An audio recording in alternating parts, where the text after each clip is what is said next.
Gita, yang memimpin perjalanan, sesekali melirik ke belakang memastikan teman-temannya masih bersamanya. Aduh, jalannya kayak uji nyali ya, celetuk Bowo sambil berusaha mencairkan suasana. Namun, tawa kecil mereka terhenti saat tiba-tiba terdengar suara gemerisik dari semak belukar. Denger nggak? Tanya Lia dengan suara pelan. Matanya menatap ke arah semak-semak. Semua berhenti, memandang ke arah yang sama. Paling juga ular, kata Bimo sambil mencoba bersikap tenang, meski peluh dingin mulai mengalir di pelipisnya. Sari, yang berjalan di belakang, menggigit bibir. Matanya menatap tajam ke arah semak itu, namun tak berkata apa-apa. Dalam hati, dia sudah merasa ada sesuatu yang tak beres. Ketika mereka akhirnya tiba di rumah tua yang akan menjadi tempat tinggal mereka selama KKN, suasana semakin mencekam. Rumah kayu besar itu tampak suram, dengan jendela-jendela yang berderi tertiup angin. Dina langsung bergidik. Kenapa kita harus tinggal di sini, sih? Kok serem banget? Tanya Dina sambil menggenggam erat tasnya. Yakin ini aman? Bisik Lia pada Bimo, yang hanya mengangguk tanpa berkata. Namun, dari tatapan matanya, dia juga tak yakin. Di dalam hati, Sari hanya bisa berdoa. Dia tahu, ini baru permulaan. Rumah tua itu menyimpan aura dingin yang menusuk. Lantainya dari kayu jati yang sudah tua. Dindingnya penuh dengan foto hitam putih yang memudar, seolah menjadi saksi bisu dari masa lalu. Ini kayak rumah di film horor, sumpah, ujar Bowo. Mencoba tertawa tapi suaranya bergetar. Jangan lebay, Bowo. Ini cuma rumah biasa, mungkin karena udah lama kosong aja. Balas Gita, berusaha menenangkan diri sendiri. Namun, Sari berjalan lebih lambat dari yang lain. Matanya terpaku pada satu sudut ruangan, tempat sebuah cermin besar dengan bingkai emas berdiri tegak. Cerminnya, gumamnya pelan, hampir tak terdengar. Dina yang berdiri di sampingnya ikut menatap cermin itu. Mendadak, bayangan di dalam cermin seolah bergerak, tapi tidak selaras dengan gerakan mereka. Dina memeki kecil. Kalian kenapa sih? Bimo menoleh, merasa terganggu. Namun, sebelum Dina sempat menjawab, terdengar bunyi keras dari arah dapur. Brak! Semua bergegas menuju dapur. Namun hanya ada sebuah lemari kayu yang pintunya terbuka lebar, meski tak ada angin sama sekali. Lia melirik ke arah Bimo, lalu bergumam. Kayaknya kita nggak sendirian di sini. Sari masih diam, menatap lantai yang penuh debu. Tapi dia bisa merasakan sesuatu yang berat dan gelap, seolah menempel di setiap sudut rumah. Ayo bersihkan dulu rumah ini. Semakin kita takut, semakin enak mereka ganggu, kata Gita, berusaha mengambil alih situasi. Namun, di balik usahanya menyemangati, hatinya tak bisa memungkiri rasa tak nyaman yang perlahan menjalar. Malam pertama mereka di rumah tua itu dimulai dengan suara jangkrik yang nyaring. Lampu minyak di tengah ruang tamu menjadi satu-satunya penerangan, menimbulkan bayangan aneh di dinding. Semoga malam ini nggak ada apa-apa, ya, kata Dina sambil menggenggam erat bantal kecilnya. Matanya terlihat cemas. Udahlah, jangan mikir yang enggak-enggak. Kita capek habis perjalanan, pasti cuma sugesti, ujar Bimo sambil merebahkan diri di tikar. Namun, dalam hati, ia juga merasa gelisah. Tiba-tiba, terdengar langkah kaki di luar kamar. Suaranya berat, seperti seseorang yang berjalan dengan menyeret sesuatu. Lia menatap Bimo. Kamu dengar itu? Bimo mengangguk, tapi tak berkata apa-apa. Ia hanya memberi isyarat agar Lia tetap diam. Di ruang tamu, Sari yang sedang melipat mukena menoleh ke arah jendela. Ia melihat bayangan hitam yang bergerak cepat di luar. Tapi ketika ia mendekat untuk memastikan, bayangan itu menghilang. Lihat apa, Sar? Tanya Gita, yang duduk tak jauh darinya. Enggak, cuma. Sari menggantungkan kalimatnya. Ia tak ingin membuat semua orang panik. Suara langkah itu semakin mendekat. Sekarang terdengar jelas berhenti di depan pintu kamar Bimo dan Lia. Dina memeki kecil. Itu siapa? Pintu kamar tiba-tiba berderit pelan. Terbuka sedikit, meski tidak ada angin. Semua terdiam, Bahkan Bowo yang biasanya banyak bercanda kini hanya menatap pintu itu dengan wajah pucat. Namun, ketika Gita memberanikan diri untuk memeriksa, ia tak menemukan apa-apa. Tapi mereka tahu, malam itu mereka tidak benar-benar sendirian. Dina terbangun dengan nafas terengah-engah. Keringat dingin membasahi dahinya, meskipun udara malam terasa menusuk tulang.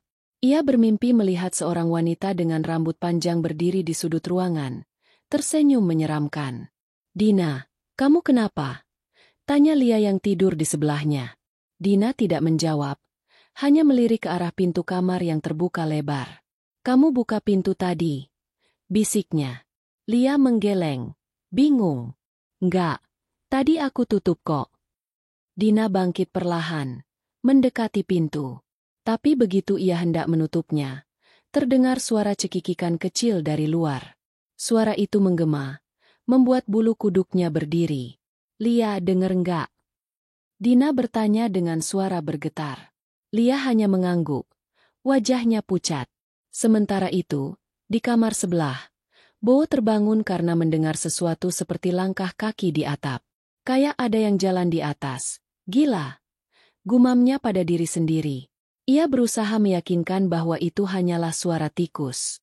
Namun, ketika ia menoleh ke arah jendela, ia melihat tangan hitam yang mencengkeram bingkai kayu itu, muncul perlahan. "Weoye, apa itu?" teriaknya.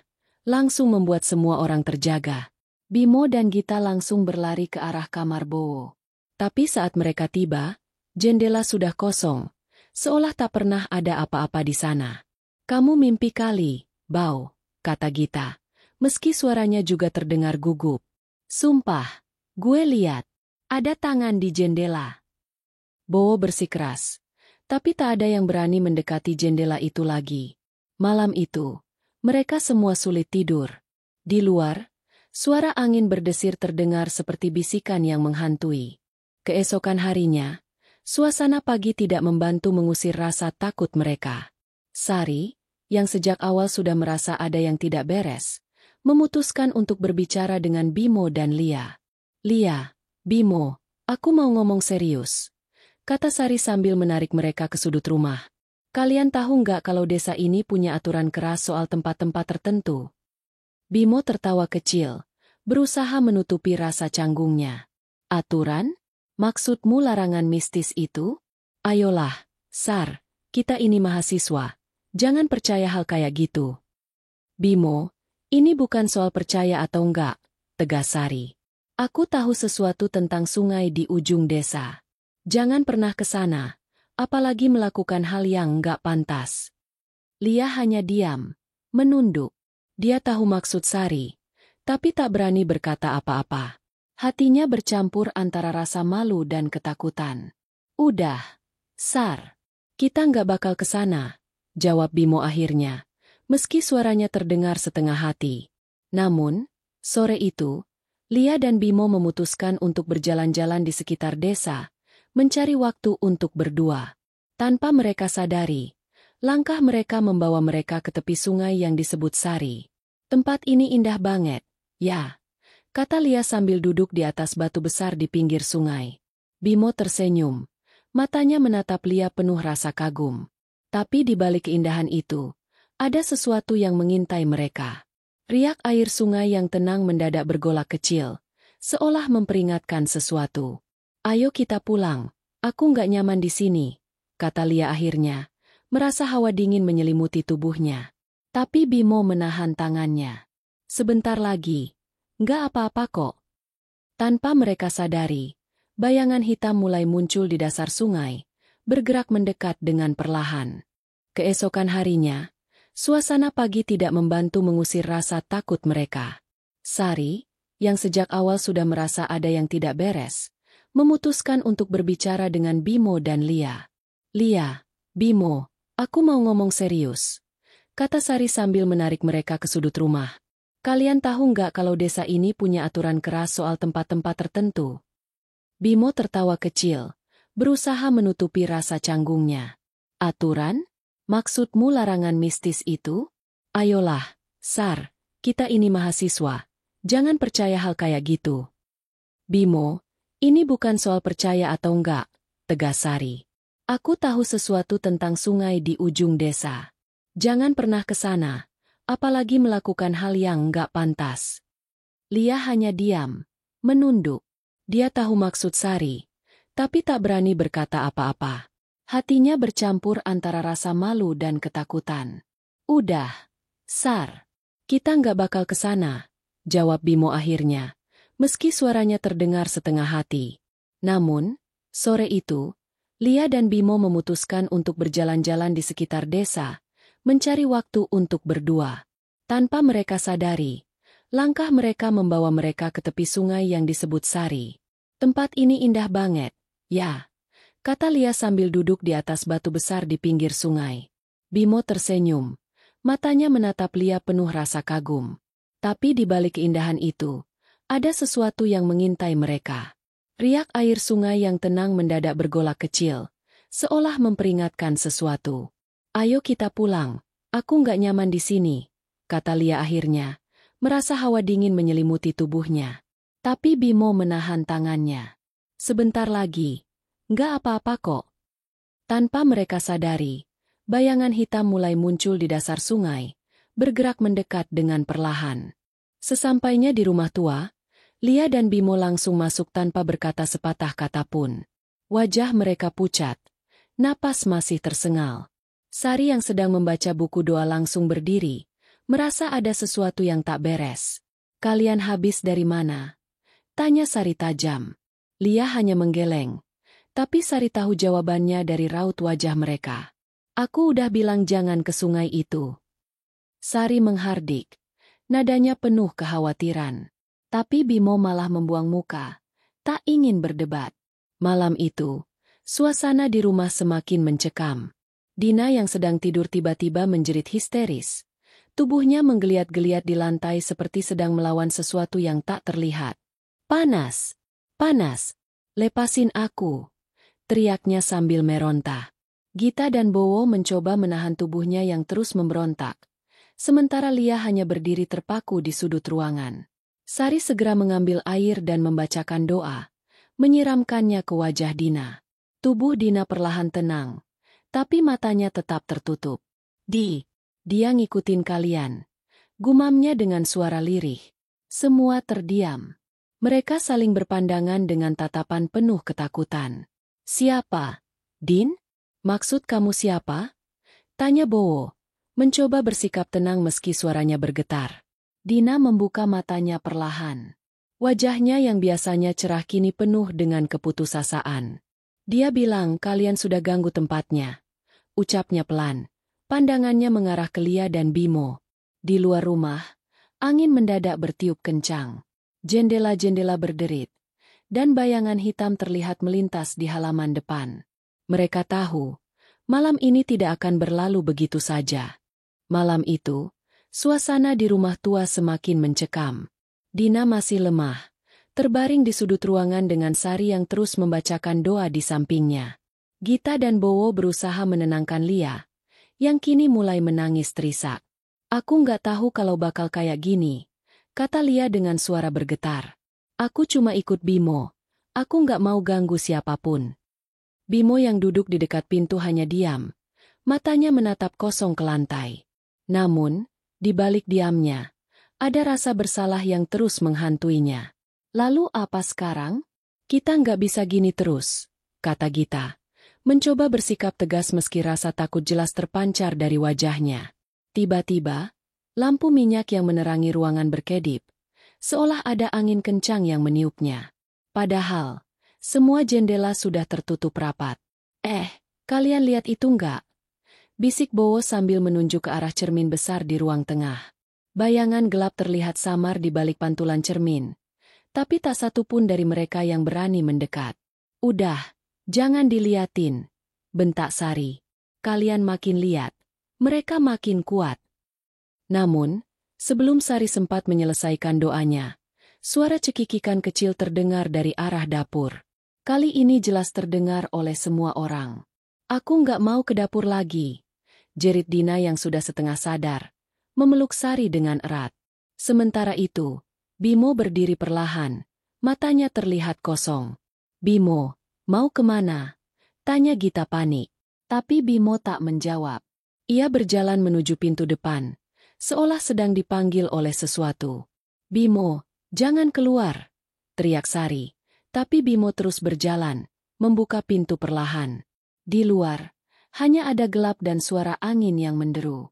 Setelah pintu tertutup dengan keras, suasana di dalam rumah menjadi semakin mencekam. Lia berteriak panik, memukul-mukul pintu, berusaha membukanya. Bimo, jangan tinggalkan aku. Gita dan Bowo berusaha menahan Lia. Lia, udah, kamu nggak bisa keluar, seru Bowo. Wajahnya pucat pasi. Di luar, suara Bimo mulai terdengar samar. Ia seperti memanggil-manggil nama Lia dengan nada yang aneh, menyeret, dan berat. Lia, Lia. Sari berdiri dengan susah payah, mengambil segelas air doa yang tersisa. Kalian semua mundur. Aku akan coba sesuatu, katanya tegas, meskipun wajahnya terlihat lelah dan ketakutan. Dia menyiramkan air itu di depan pintu, sambil membacakan doa dengan lantang. Namun, suara dari luar malah semakin keras, seperti tawa yang mengejek. Dia nggak bisa kembali, ucap Sari. Suaranya pelan tapi tegas. Lia langsung terduduk di lantai, menangis histeris. Apa maksudmu? Kita harus selamatkan dia. Tiba-tiba, jendela di ruang tengah bergetar keras. Seperti ada yang memukulnya dari luar. Semua terdiam, menatap jendela itu dengan napas tertahan. Dari balik kaca yang buram, sesosok bayangan tinggi terlihat berdiri, matanya merah menyala. Lia menjerit. Itu Bimo. Itu dia. Namun, Sari hanya menggeleng. Itu bukan Bimo lagi. Dia sudah diambil. Sekali lagi, tawa melengking terdengar, diikuti oleh suara jeritan panjang dari arah luar. Jeritan itu perlahan memudar, dan kemudian semuanya hening. Bimo sudah tidak terdengar lagi. Bimo membuka pintu dengan gerakan lambat, seolah ada kekuatan tak terlihat yang membimbingnya. Udara dingin malam langsung menyergap, membawa bau anyir yang menusuk hidung. Bimo, balik ke sini. Jangan keluar, seru Sari. Suaranya memecah keheningan. Tapi Bimo tetap melangkah keluar, seperti orang yang hilang kesadaran. Lia berdiri, hendak mengejar, tapi Gita menahan tangannya. Jangan, kita nggak tahu apa yang ada di luar. Gita memperingatkan, matanya penuh ketakutan. Sementara itu, di luar rumah, bayangan hitam mulai terlihat jelas di bawah pohon besar di halaman depan. Bimo berjalan mendekati bayangan itu, tubuhnya gemetar. Tapi langkahnya terus maju tanpa ragu. Ada apa ini? Gumam Bowo yang mengintip dari jendela, melihat sosok Bimo yang semakin jauh. Dina, yang masih lemah, mulai menangis lagi. Dia nggak akan selamat kalau terus di sana, bisiknya. Sari akhirnya berdiri, mengambil air yang sudah dibacakan doa, lalu menyiramkan setetes ke tanah dekat pintu. Jangan biarkan dia pergi lebih jauh, teriaknya. Suaranya menggema di malam yang hening. Tiba-tiba, suara tawa perempuan yang nyaring kembali terdengar. Kali ini lebih dekat, seolah mengelilingi mereka. Bimo berhenti melangkah. Tubuhnya bergetar. Dari kegelapan, sosok wanita berambut panjang dengan wajah penuh luka perlahan muncul, berdiri hanya beberapa langkah darinya. Lia menjerit dari dalam rumah. Bimo, kembali ke sini. Tapi suara jeritannya hanya memantul tanpa arti. Bimo mengangkat tangannya, seolah ingin menyentuh sosok itu. Tapi tepat saat jarinya hampir menyentuh wajah wanita itu, sebuah angin kencang menerjang, membuat pintu rumah tertutup dengan keras. Sari langsung berlutut.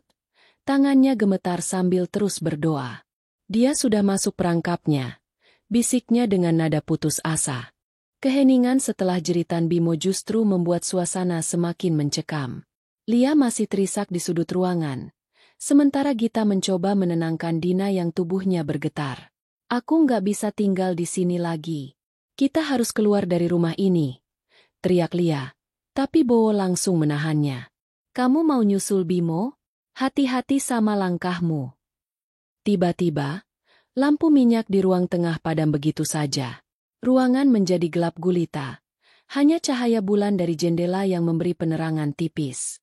Bowo, mana senter? Tanya Gita dengan panik. Bowo merogoh kantongnya. Tapi sebelum ia sempat mengeluarkan senter, suara langkah kaki terdengar di lantai atas. Siapa di atas? Bisik Dina dengan suara gemetar. Semua saling pandang. Tidak ada yang berani menjawab. Sari mengambil inisiatif. Melangkah ke arah tangga sambil membawa senter kecil. Kalau ada yang mau ikut, ayo. Kalau enggak, tetap di sini. Gila, kamu beneran mau naik? Tanya Bowo. Tapi Sari hanya menoleh sebentar dan berkata, kalau kita diam saja, mereka akan semakin mendekat. Akhirnya, Gita dan Bowo memutuskan ikut, sementara Dina dan Lia tinggal di bawah. Mereka menaiki tangga perlahan. Setiap langkah kayu yang diinjak mengeluarkan bunyi derit pelan. Sampai di atas, hawa dingin terasa lebih tajam. Udara seperti membekukan tulang. Ketika mereka mendekati sebuah kamar di ujung lorong, pintunya berderi terbuka sedikit, memperlihatkan kegelapan pekat di dalamnya. Sari mengangkat senternya, menerangi ruangan. Di tengah kamar, sebuah kursi goyang tua bergerak perlahan, meskipun tidak ada angin. Bowo menelan ludah, mencoba bercanda. Mungkin angin. Tapi suaranya terdengar lebih seperti gumaman. Kemudian, mereka mendengar suara Bimo, lirih, seperti berasal dari kursi itu. Tolong aku. Sari mendekatkan senter ke arah kursi goyang yang terus bergerak pelan. Suara lirih yang mirip suara Bimo masih terdengar. Tolong aku, jangan tinggalkan aku. Bimo? Panggil Gita dengan suara bergetar. Tapi Sari langsung mengangkat tangannya, memberi isyarat agar mereka diam. Jangan panggil namanya, bisik Sari tajam. Itu bukan dia. Namun, tiba-tiba kursi itu berhenti bergerak. Keheningan yang mencekam kembali menyelimuti mereka, hingga suara berderak seperti kayu retak terdengar dari dalam kamar. Sari melangkah mendekat, tapi langkahnya terhenti saat bayangan hitam perlahan muncul di dinding kamar. Bayangan itu membentuk sosok wanita berambut panjang dengan wajah kosong, berdiri tepat di belakang kursi. Jangan mendekat, seru Sari sambil melangkah mundur. Namun, Gita yang panik justru berlari ke arah kursi, berusaha mencari Bimo.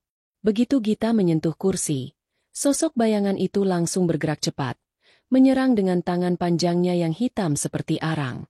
Gita menjerit keras, tubuhnya terhempas ke lantai. Gita! Bowo berteriak, tapi Sari menariknya mundur sebelum ia bisa mendekat. Jangan, itu akan memakan kita semua. Sosok itu berbalik, matanya yang kosong kini memandang mereka. Mulutnya bergerak perlahan, mengeluarkan suara tawa yang seram, sebelum akhirnya menghilang bersama kursi goyang itu. Gita terbaring lemas di lantai, tubuhnya gemetar tanpa henti. Ketika Bowo membantunya berdiri, Gita hanya bisa mengucapkan satu kalimat. Dia bilang kita nggak boleh pergi. Sari menarik napas dalam. Tahu ini bukan akhir. Kita harus turun. Cepat, katanya sambil membantu Gita. Namun, saat mereka hendak turun, langkah kaki dari arah tangga terdengar, seperti ada yang berjalan ke atas. Langkah kaki di tangga terdengar berat, menyeret seperti seseorang yang terluka. Mereka semua berhenti, menatap ke arah bawah tangga dengan napas tertahan. Siapa itu? Bowo berteriak. Suaranya terdengar lebih seperti tantangan daripada keberanian. Sari mengangkat senternya, mencoba menerangi tangga yang gelap. Bayangan panjang terlihat merayap perlahan ke atas, diikuti suara napas yang kasar dan berat. Jangan bergerak. Sari memperingatkan. Namun, Gita yang masih gemetar dipegangi Bowo mulai menangis. Aku nggak kuat. Bayangan itu semakin dekat. Kini terlihat jelas. Sosok Bimo berdiri di tangga. Tapi wajahnya tidak seperti yang mereka kenal. Matanya hitam sepenuhnya, bibirnya membiru, dan dari tubuhnya keluar bau busuk yang menyengat. Bimo! Gita memanggil pelan, hampir berbisik. Tapi Sari segera menarik tangannya. Itu bukan dia. Jangan lihat dia, katanya tegas. Sosok Bimo mengangkat kepalanya perlahan, menatap mereka dengan senyum yang tidak wajar. Kalian mau pergi kemana? Aku menunggu kalian. Suaranya serak, seolah berasal dari tempat yang jauh.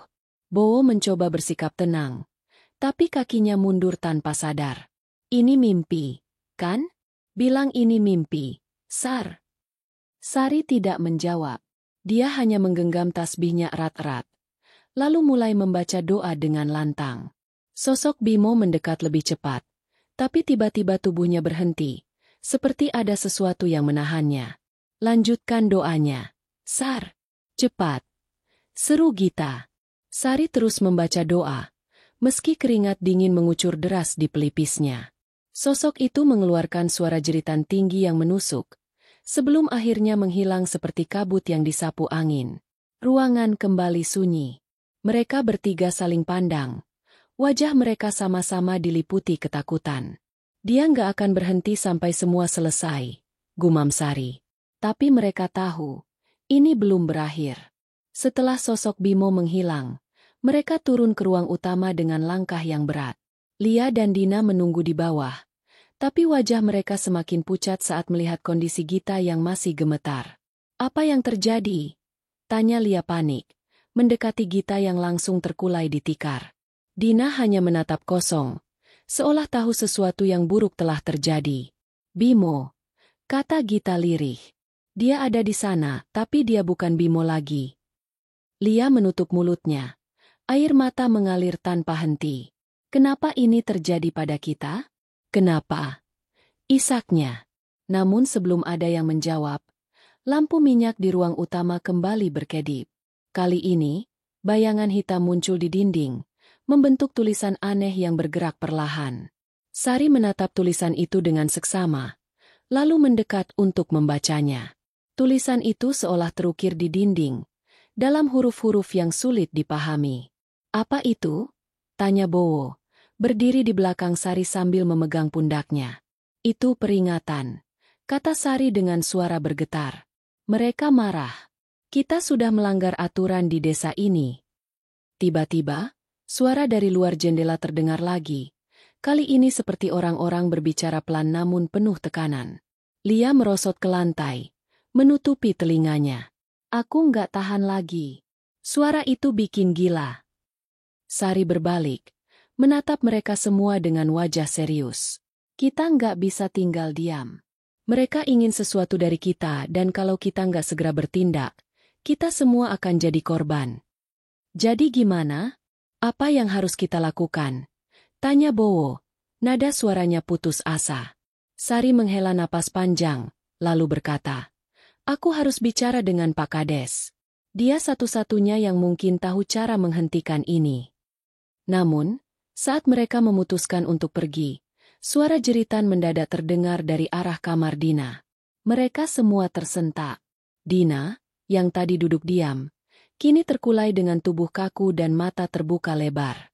Dina, teriak Lia. Tapi Dina hanya tersenyum kecil, lalu berkata dengan suara yang bukan miliknya. Kalian sudah terlambat. Semua orang terpaku melihat Dina yang kini tersenyum dingin. Matanya menatap tajam ke arah mereka. Tapi itu jelas bukan Dina. Suaranya terdengar berat, seperti berasal dari dua orang sekaligus. Kalian pikir bisa lari dari sini? Ucap Dina dengan tawa kecil yang menyeramkan. Lia menjerit dan berusaha mendekatinya. Tapi Sari segera menariknya mundur. Jangan dekati dia. Itu bukan Dina lagi. Seru Sari. Dina, atau entitas yang menguasainya, kini berdiri dengan gerakan kaku. Tubuhnya tampak seperti wayang yang dikendalikan. Ia melangkah pelan mendekati mereka, sambil berkata, Sungai itu suci, kalian telah mencemarkannya. Dia tahu tentang sungai. Bisik Gita sambil menggenggam erat tangan Bowo. Apa maksudnya? Namun, sebelum ada yang sempat bertanya lebih jauh, Dina mendadak menoleh tajam ke arah Lia. Kamu dan dia. Suaranya terdengar menusuk. Kalian yang membawa kutukan ini ke rumah. Lia langsung jatuh terduduk. Air matanya tak terbendung. Aku nggak tahu. Aku nggak tahu ini akan terjadi. Isaknya. Sari maju perlahan, membawa segelas air doa yang masih tersisa. Lepaskan dia.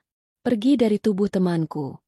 Serunya sambil memercikan air itu ke wajah Dina. Tubuh Dina langsung bergetar hebat.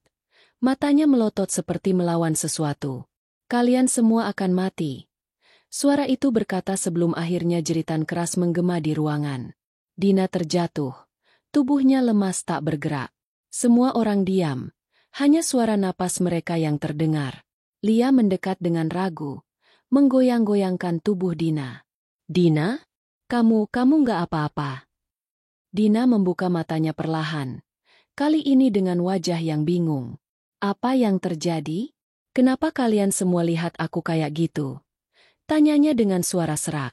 Namun, sebelum mereka sempat merasa lega, pintu depan rumah tiba-tiba terbuka sendiri, memperlihatkan gelap pekat di luar.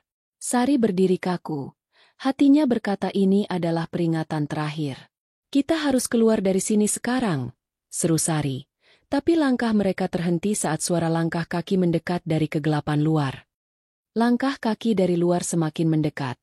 Pelan namun penuh tekanan. Pintu yang terbuka menganga itu seolah mengundang sesuatu untuk masuk ke dalam rumah. Kunci pintunya. Cepat. Teriak Gita sambil menarik Dina yang masih lemas ke belakang. Namun, Sari hanya berdiri mematung. Tatapannya terpaku ke arah pintu. Tidak ada gunanya, bisik Sari pelan. Mereka sudah di sini. Bayangan gelap terlihat melintasi halaman depan. Sosok itu semakin jelas saat mendekati pintu, memperlihatkan tubuh seorang pria tua dengan wajah yang penuh luka. Bajunya compang-camping, dan ia memegang tongkat kayu panjang. Pak Kades? Bisik Bowo, hampir tak percaya dengan apa yang dilihatnya. Pria itu tersenyum samar, namun tatapan matanya kosong. Kalian tidak seharusnya datang ke desa ini, ucapnya dengan suara berat. Sari maju perlahan, mencoba menenangkan dirinya. Pak Kades, apa yang sebenarnya terjadi? Apa yang harus kami lakukan? Tanyanya. Pak Kades tidak menjawab langsung. Ia hanya mengayunkan tongkatnya ke tanah, menghasilkan bunyi keras yang menggema di seluruh rumah. Tiba-tiba, angin kencang masuk melalui pintu, membuat lampu minyak padam seketika. Di penunggu sungai itu, Pak Kades berkata lirih. Dia marah, kalian harus membayar apa yang sudah kalian lakukan. Bayar? Maksudnya apa? Tanya Lia dengan suara gemetar, memeluk tubuhnya sendiri. Pak Kades hanya menatap mereka satu persatu. Dia tidak akan berhenti sampai mendapatkan apa yang dia inginkan. Seseorang harus menjadi tumbal. Kata-kata itu membuat semua orang terdiam. Napas mereka tertahan, mencoba mencerna apa yang baru saja mereka dengar. Kita nggak bisa menyerahkan siapapun, seru Gita, matanya berkaca-kaca. Ini nggak masuk akal. Namun, sebelum ada yang bisa berkata lebih jauh, Pak Kades mendekati Lia dengan tatapan tajam. Dia ingin kamu. Lia tertegun, tubuhnya langsung gemetar hebat. Apa-apa maksudnya? Tanyanya dengan suara hampir tak terdengar. Pak Kades tersenyum dingin. Dia sudah memilihmu. Lia berdiri terpaku, tubuhnya gemetar hebat. Wajahnya yang pucat kini penuh dengan air mata. Aku? Kenapa aku? Aku nggak mau. Kita nggak akan membiarkan ini terjadi, tegas Gita sambil menarik Lia ke belakang. Nggak ada yang akan jadi tumbal. Titik. Pak Kades hanya menggeleng pelan. Wajahnya menyiratkan rasa kasihan. Kalau kalian menolak, dia akan mengambil semuanya.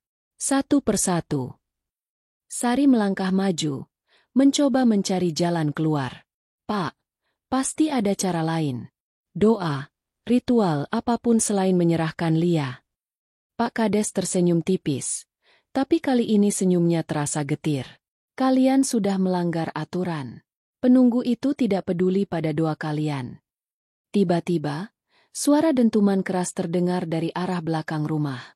Jendela-jendela bergetar hebat, dan angin dingin masuk melalui celah-celah dinding kayu. Dina langsung menjerit, memeluk Sari erat-erat. Dia sudah dekat, bisik Pak Kades dengan nada rendah. Tatapannya kosong menatap lantai. Kita harus pergi dari sini, seru Bowo, mencoba membuka pintu lain. Tapi pintu itu seperti terkunci rapat. Tidak bisa digerakkan. Sari menoleh ke arah Lia. Matanya penuh kecemasan, tapi juga keputusan yang berat. Lia, dengar aku. Jangan pergi ke arahnya. Apapun yang terjadi. Namun, suara dari luar semakin jelas. Kali ini, tawa melengking terdengar, seperti mengejek. Lia menutup telinganya, berusaha menahan suara itu. Aku nggak kuat. Aku nggak kuat. Teriaknya. Sebelum ada yang bisa menenangkan Lia, tubuhnya tiba-tiba terangkat, seperti ditarik oleh kekuatan tak terlihat. Semua orang menjerit, berusaha menariknya kembali, tapi kekuatan itu terlalu kuat. Lepaskan dia. Bowo berteriak, mencoba menarik tangan Lia. Tapi tiba-tiba, tubuh Bowo terpental ke belakang, menabrak dinding. Pak Kades menatap mereka dengan wajah pasrah. Ini sudah takdirnya. Lia melayang di udara. Tubuhnya bergetar hebat seolah melawan sesuatu yang tak terlihat. Matanya memohon kepada teman-temannya. Air mata mengalir tanpa henti. Tolong aku. Jangan biarkan aku pergi. Namun, kekuatan itu terlalu kuat. Sari, Gita, dan Dina mencoba menarik tubuh Lia kembali. Tapi tubuh mereka juga terasa lemah. Seolah energi mereka diserap oleh sesuatu.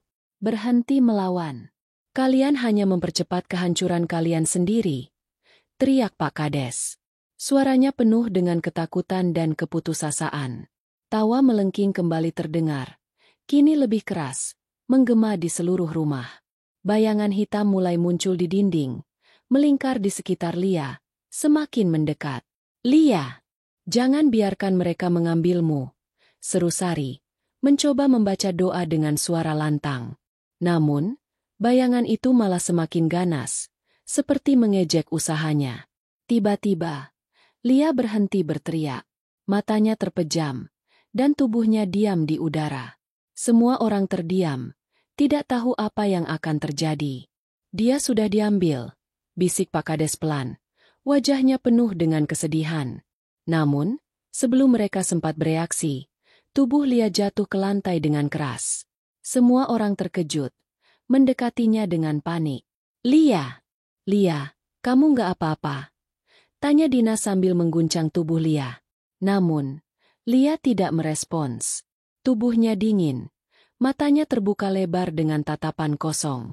Dia masih hidup? Tanya Bowo dengan suara bergetar. Sari memeriksa denyut nadi Lia, tapi saat ia hendak menyentuhnya, tubuh Lia mendadak bergerak sendiri. Matanya menatap mereka semua dengan tajam. Bibirnya menyeringai. Kalian pikir ini sudah selesai? Suara yang keluar dari mulut Lia bukan suaranya.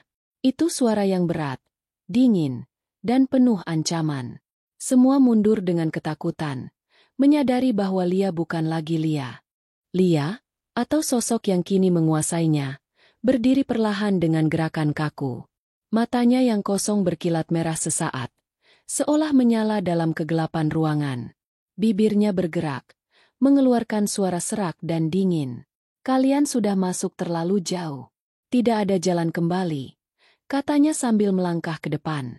Lia, kamu harus lawan. Ini bukan kamu. Teriak Sari dengan putus asa, mencoba mendekatinya. Namun, ketika Sari hampir menyentuh tangan Lia, tubuh Sari terpental ke belakang, seolah dipukul oleh kekuatan tak kasat mata. Jangan mendekat. Lia, atau makhluk yang menguasainya, menjerit. Suaranya menggema seperti berasal dari dua orang yang berbicara sekaligus. Gita dan Bowo mundur ke dinding, ketakutan. Ini gila. Kita harus keluar dari sini. Bowo berbisik, suaranya bergetar. Namun, pintu depan kembali terbuka, memperlihatkan kegelapan luar yang lebih pekat. Angin dingin masuk, membawa bau busuk yang semakin menyengat. Dari arah luar, suara langkah kaki terdengar lagi. Kali ini lebih banyak, seperti ada beberapa orang yang mendekat. Pak Kades menatap ke arah pintu. Wajahnya terlihat pasrah. Dia membawa teman-temannya. Mereka akan mengambil semuanya. Dina mulai menangis, memeluk Sari yang masih kesakitan di lantai. Kita nggak akan selamat, kan? Tanyanya pelan, hampir tidak terdengar. Lia mendekat ke arah mereka. Wajahnya berubah menjadi lebih menyeramkan. Tidak ada yang selamat. Kalian semua adalah milik kami sekarang. Sari, dengan sisa keberanian yang ada, berdiri lagi meski tubuhnya gemetar. Ia mengambil tasbihnya dan mulai membaca doa sekuat tenaga. Namun, Lia hanya tertawa keras. Suaranya menggema di seluruh ruangan. Kata-katamu tidak ada artinya di sini, jerit Lia, mengangkat tangannya. Tiba-tiba, dinding rumah mulai bergetar, seolah akan runtuh. Semua terjatuh, mencoba melindungi diri. Namun, dari kegelapan luar, sosok-sosok lain mulai muncul, membawa hawa dingin yang membekukan. Sosok-sosok gelap dari luar kini memasuki rumah, memenuhi ruangan dengan bayangan besar yang bergerak perlahan. Wajah mereka tak terlihat jelas. Hanya mata merah yang menyala menatap penuh ancaman. Kita nggak akan selamat kalau cuma diam, seru Sari sambil berdiri, menggenggam tasbih erat-erat. Matanya menatap Lia, yang kini sepenuhnya dikuasai oleh entitas jahat itu. Kau mau melawan kami? Suara Lia menggema, tubuhnya bergerak melayang. Bayangan di belakangnya semakin pekat, membentuk sosok besar dengan kepala menyerupai ular. Sari menarik napas dalam-dalam. Kalau aku harus melawan kalian, aku akan lakukan demi menyelamatkan teman-temanku. Pak Kades berdiri dengan tongkat kayunya, lalu berkata dengan suara berat. Hanya ada satu cara untuk menghentikan ini. Seseorang harus menyerahkan dirinya. Semua terdiam. Dina memeluk Gita erat-erat, sementara Bowo menatap lantai dengan wajah pucat. Namun, Sari melangkah maju. Aku akan melakukannya. Tidak, Sari. Kamu nggak bisa, seru Gita, menangis sambil mencoba menahan Sari. Tapi Sari hanya tersenyum kecil. Matanya penuh keyakinan. Kalau aku nggak lakukan ini, kita semua mati. Ini tanggung jawabku, katanya dengan tegas. Ia menoleh ke Pak Kades. Apa yang harus aku lakukan? Pak Kades menatapnya dengan rasa hormat, lalu mengangguk. Ikuti aku. Mereka berjalan keluar rumah, menuju halaman gelap yang kini dipenuhi oleh sosok-sosok bayangan menyeramkan. Sari berdiri di tengah lingkaran, sementara Lia yang masih kerasukan tertawa dingin. Pengorbananmu tidak akan cukup, ujar Lia dengan suara serak. Tapi Sari tidak goyah. Ia mulai membaca doa dengan lantang, menutup matanya sambil menggenggam tasbihnya. Bayangan-bayangan itu mulai mendekat, mencoba meraih Sari, tapi cahaya terang mendadak muncul dari tubuhnya, membuat mereka mundur. Jeritan keras menggema, membuat semua yang ada di sana menutup telinga. Saat cahaya itu memudar, Sari terjatuh ke tanah, tubuhnya tak bergerak. Sosok-sosok gelap menghilang satu persatu, termasuk Lia, yang akhirnya ambruk dan kembali menjadi dirinya sendiri. Sari! Teriak Gita dan yang lain sambil berlari ke arahnya. Tapi Sari hanya tersenyum kecil. Napasnya lemah. Kalian aman sekarang, bisiknya sebelum menutup matanya. Pagi pun datang. Desa Kendang Tejo kembali sunyi. Namun, bagi mereka yang selamat, kenangan malam itu akan menjadi luka yang tak pernah hilang. Cerita selesai. Semoga cerita ini memberikan pengalaman yang menegangkan dan seru. Jangan lupa untuk like, subscribe, dan share cerita ini agar kita bisa membagikan lebih banyak kisah horor lainnya. Wajah dengan sebelah mata mengedip.